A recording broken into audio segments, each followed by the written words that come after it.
You're listening to the Contented Catcast from St. Claus Academy with Lisa Sinnott. Email stclausacademy@gmail.com.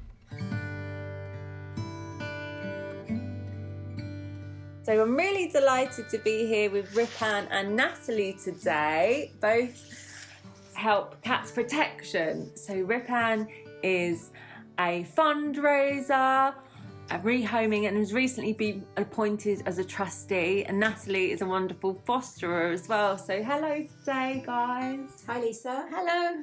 Thanks for joining me on the Contented Catcast. So could you tell people a bit about what Cats Protection do, please? Yeah, sure. So Cats Protection is the largest cat charity in the UK. It's been around for 97 years, so we are fast coming up to our centenary. We operate a number of cat centres up and down the country, and also have a network of local branches, of which St Albans, where Natalie and I are, is one of those.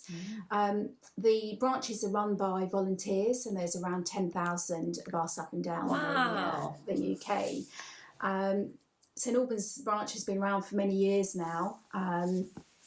What the branches do depends very much on how many people we have. At St Albans, we spread ourselves out so that we can cover cat welfare, which deals with rescuing cats, dealing with feral colonies, checking for microchips if a cat has been reported as abandoned. There's fundraising, fostering and rehoming. Wow, lots of different things that you do to support. So if someone was interested in volunteering for the St Albans branch, I could talk about the St Albans branch because I've done some volunteering myself, but fundraising, gone to Pets at Home in Hatfield and did some fundraising there, which was great fun. How can they get involved? If you have a bit of space in your garden for a pen, or a spare room in your house, because they don't have to be in an outside pen, as long as they're kept separate from your own animals, if you have any. That's one way which really can help, because they're always in need of fosterers, because any stray cats get brought in and they have to go into a foster environment and they're checked over and then will be vaccinated and chipped, and then hopefully find a new home. It's a tricky one, because with the fostering, we keep all the cats separate. So, one foster can only really have a single cat or a cat with a litter. So we're very limited in the number of cats that we can therefore help with the number of foster carers that we have. Fostering can be quite flexible. You don't have to be tied in for huge long periods of time. If people are sort of thinking, well, I'd like to have a holiday once or twice a year, that can also be built into the process. So don't necessarily have to be tied in. There are lots of other volunteer roles as well. Depending on what your interests are, and depending on how much time you have. If you have digital skills, that's always very helpful.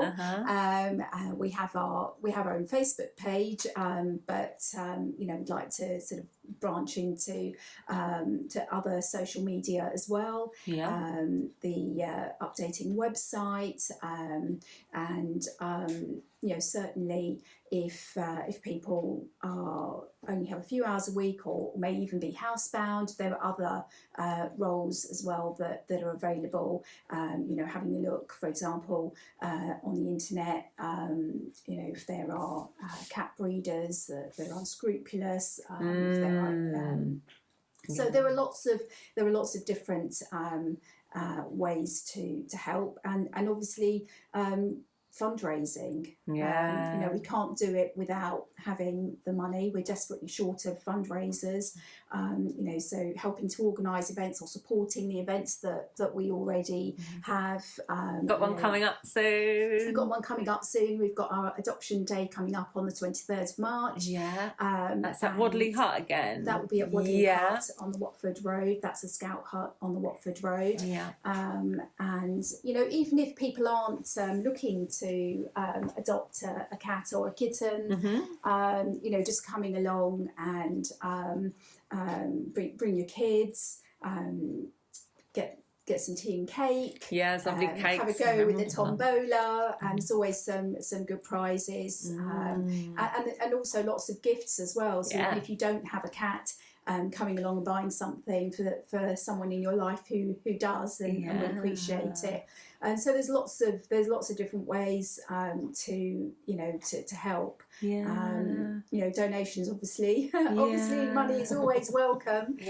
But you know, unwanted cat beds or any other items that they're in good condition, we can either resell them or donate them to other rescues. We work closely with other rescues and other animal charities as well. So you know, we do share. Yeah, because you worked with another rescue charity because you saved a cat that travelled all the way to McDonald's in London Colney, which is just up the road from where we are now.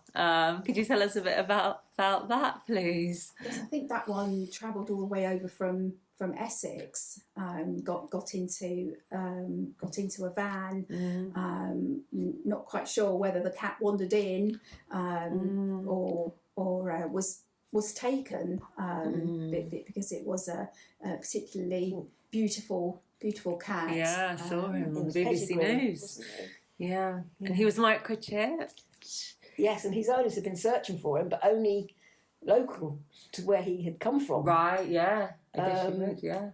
Not realising that he had travelled such a distance and was found in McDonald's car park.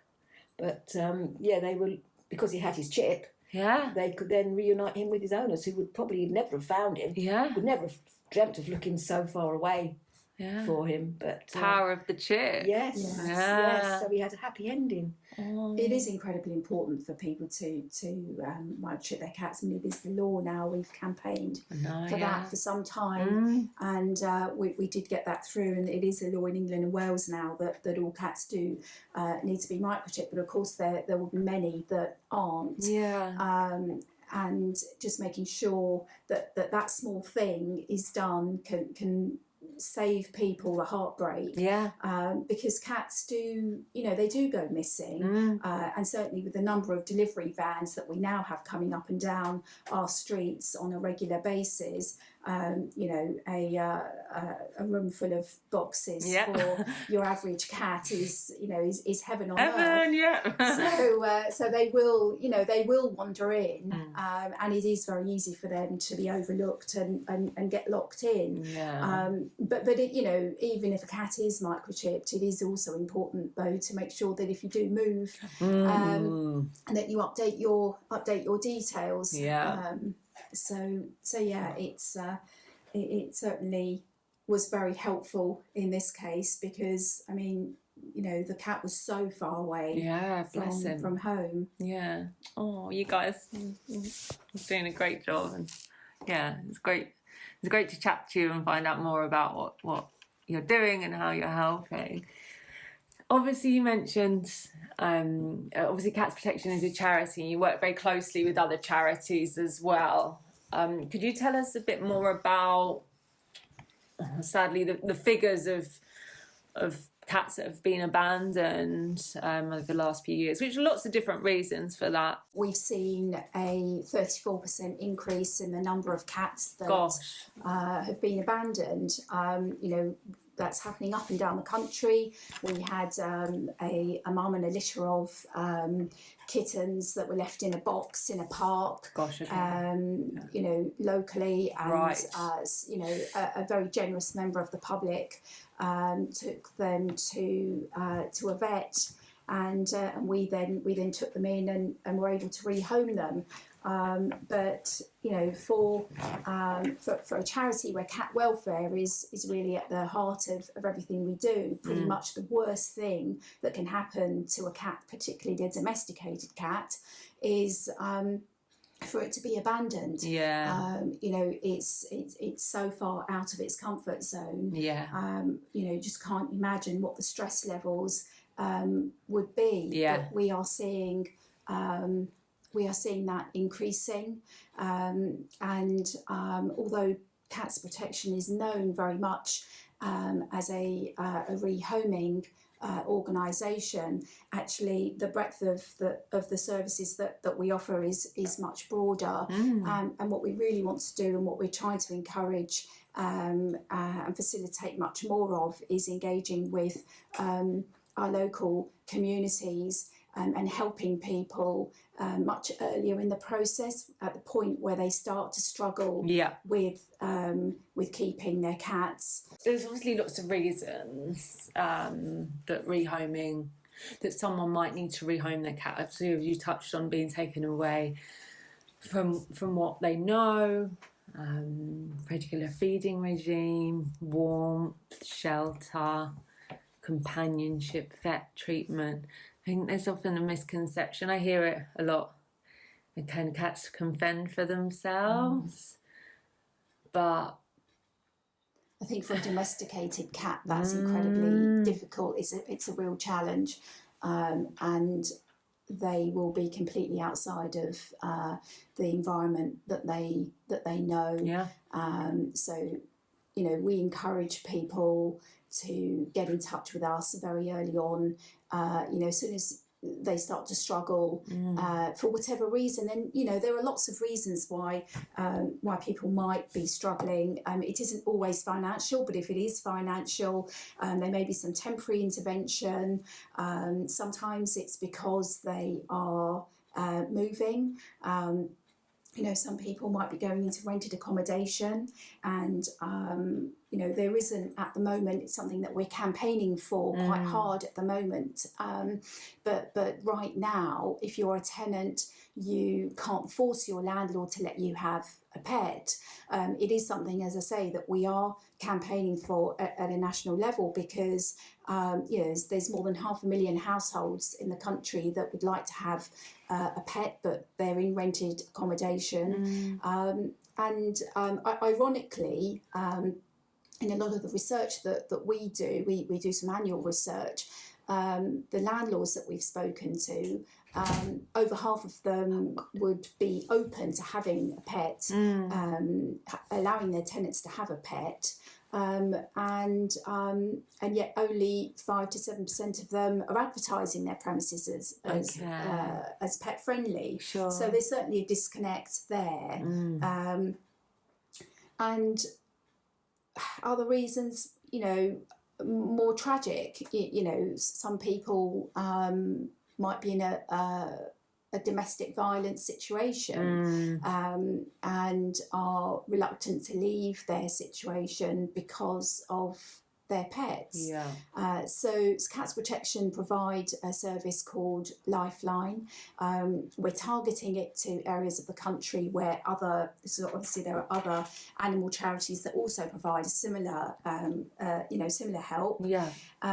So that if somebody does find themselves in that situation, we will take their cat until they get themselves sorted and settled somewhere else, and then reunite them with that, with their cat. So I think that's a very valuable service that is available, but it will be something that lots of people are not aware of. I know a lady that used it, and she said it was really, really, you know, life-saving for her to be able to know that her cats are somewhere safe, and she was able to get out of the situation.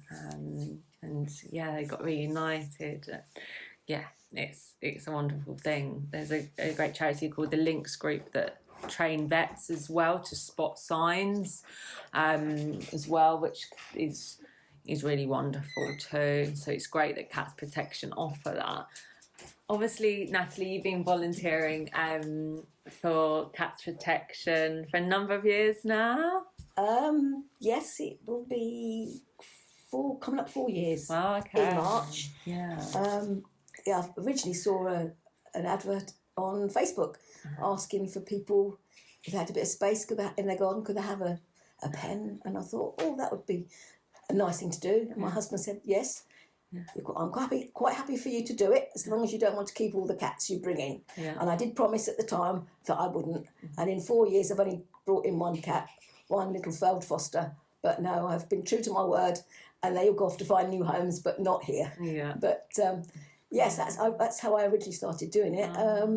But it's very rewarding. Cats Protection pay for everything. Yeah. You can either have a pen in your garden, and it's got electric, it's got lights, heating. And there's one cat.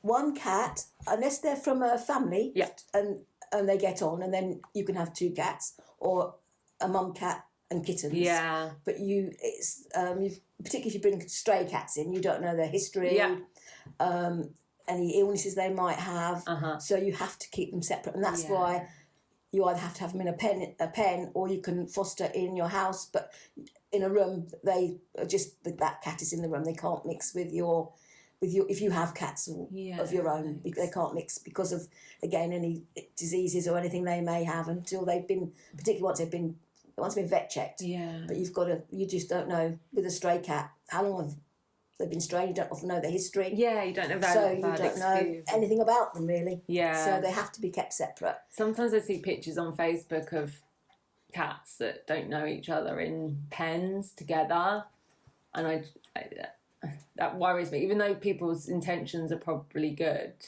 worries me because obviously that can be really quite stressful for a cat if the cats don't know each other as a prey and predator species, and they're in an enclosed environment.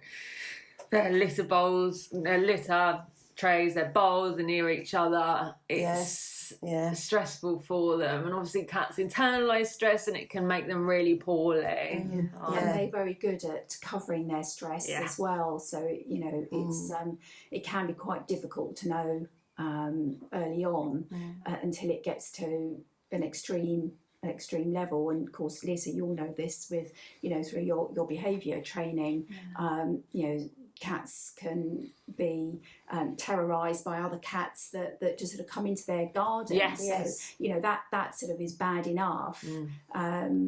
Let alone being in a pen together. So we are very, very careful about the welfare of the cats that we take in, and making sure that the stress that they endure is minimised. We can't eliminate it completely, because the very fact of a cat being taken into care is a very, very stressful situation for the cat to be in. So whilst we rehoming, rescuing, rehoming is a very big part of what we do. One of the things that we're also looking to do much more of is what we call home-to-home rehoming. Yeah, tell us a bit about that. Yeah, and that I think is something that will increase where in situations where we're able to talk to cat owners earlier on in the process. That's why I said, it is helpful, not just for the owners, but also for the cats, if people can get in touch much earlier in the process, at the point where they think they're starting to struggle, or they may be encountering a situation that might lead them to have to give the cat up. Because, if we can get involved early enough, we might be able to leave the cat with their owner, find another owner, and for the cat to go straight from home to home. So they're never in that shelter environment. We do absolutely everything we can to make the cats comfortable and happy, but that's an alien environment for them to be in. So if we can try and eliminate that sort of certainly the Holy Grail for us. Yeah, there is support out there if you need it. People at Cats Protection are really here to help, aren't they? To support. Yes, there is. There's a lot of advice. There are a lot of resources just online. Just going on the website. Sometimes it's a very small change that needs to be made in the cat's environment. You know, their personality might have changed for a reason that an owner doesn't really fully understand. Yeah. But you know, just looking for some help and some advice, just as we were saying earlier, it may be that there's another cat that's coming into their environment and the owner isn't perhaps aware of it, or has realised that that's having the impact that it's having on the cat's behaviour. So there are lots of different reasons, and getting in touch early and having a conversation can sometimes help people to feel like someone cares. You know, there's lots of help out there. It's good to talk. To talk, certainly, you know, in terms of the ailments that we might be suffering as human beings, but you might sort of feel, well, you know, who can I turn to if I've got an issue with, you know, with my pet? Yeah, absolutely. Yeah, International Cat Care, Cats Protection, all got great advice on their websites. And Natalie, obviously you've been fostering for 4 years. Yes. Is there any cat that really sticks out in your mind that you could tell us about? There's been a few, really. All different characters. Some very friendly from the start, some that hide away. Scared, I guess. Very scared. Yeah, the very first cat I had, he was picked up as a stray, no history, they knew nothing about him at all. He was brought in to me. He went into his bed and he hid in his bed, and I would go out and feed him and talk to him. Didn't attempt to touch him. But all he would do was hiss, and all you could see was his teeth, so we nicknamed him Fang because that's all we could see was his teeth. He was neutered. Once we had him neutered, which did definitely calm him down, and once his hormones started to settle, he turned into a lovely cat. I mean, it took quite a long while. He was with me for about 3 months, I think, but I used to sit outside with him in the pen, in my garden chair. I just talked to him, and eventually he came to see me and he sniffed at my hand, and I just stroked his chin, and that was enough. And then over time, once we'd done that initial thing of him realising that I wasn't going to hurt him, he then became a very friendly little cat, and you eventually could pick him up, cuddle him, and he went off to his new home. Oh, bless him. But it took a long while because he was just so scared. I think what had humans done to him when he was out was he chased off from trying to get in someone's cat flap. No one knew what had happened to him in the past, so something obviously had really stressed him out, and he just didn't trust people. Once he realised that he could trust people, he became he was always a lovely cat, but just a very scared lovely cat when he came. And then once he realised that he could trust me and other people, he was a lovely boy. Giving him space. And he just needed time. Needed time to realise that we weren't going to hurt him, and we just wanted to look after him and do the best for him, really. And in the end, he realised that's what people were for, so he went off to his new home. Bless him. Yes. So I always get a bit broody when I see kind of kittens or clients with kittens and things, but obviously that kittenhood stage can be tough, climbing curtains, getting into nooks and crannies. Kittens are fun. Obviously golden oldies, they've obviously got lots to give as well. Do you get many older cats in Cats Protection looking for homes? Yes, quite a lot actually. And there was an old boy called Monty. He was probably, well, they didn't know his history. Long-term stray. He had FIV, which means that he couldn't mix with other cats because his immune system is very low. So he had to be an indoor cat. Sure. Unfortunately, a lovely couple came forward. They only like the older cats. They feel they've got a lot of character. Personality. They do. And the man of the couple said they've got so much to tell you, but they can't tell you. They've got so much there, and they loved him, and they adopted him. Sadly, he was only with them for about a year, and he got kidney disease, and they sort of nursed him through that until it was his time to be put to sleep. Sadly, and they were very heartbroken. I'm in contact with them, and this is about 3 years ago. And then last year, they felt ready to adopt another golden oldie. In fact, they adopted 2 golden oldies, a pair of sisters, who again, one of them had quite challenging behaviour. She was very hissy. Her sister was fine. but old Hissy, she hissed at everybody. Didn't ever scratch anyone. It was just a warning. You know, she was scared. Yeah. But she never scratched you. You could pick her up, but she just would hiss all the time because she was so scared. But they said they'd take them on. And now, I mean, they've had that was last summertime, but they've probably had, probably about 8-9 months now. And she's really turned a corner. At first, she hid in the wardrobe. She would come out to use the litter tray, eat her food, and then she'd go back into the wardrobe. But over time, they gave her space and time to settle. Yeah. Now she comes out and she's as friendly as her sister. Oh. And she comes out for belly rubs and strokes, and she doesn't hide anymore. She sits out with them. Yeah. But again, 14-year-old cats, 2 older cats. Yeah. But so much to give. yeah. And you know what you're getting, I think, as well. Yeah. With, You don't with an know with the older kittens what their temperament is. Yeah. I've had people said, "Oh, I want a kitten. I'm working from home now, and I want a cat that will sit on my lap." And I Or said, your computer if you've got a kitten. yeah, but I said, with a kitten, you just do not know No. what their temperament's going to be. I mean, I've got 2 cats of my own, and neither of them will sit on my lap. They'll come and sit next to me. They're very, very friendly, and they love you stroking and that, but they don't come and sit on your lap. But you just don't know with a kitten. Yeah. What his temperament really is. Yeah, it could be his grandmother was nervous. Yes, and that's you passed just don't down. know. You don't know.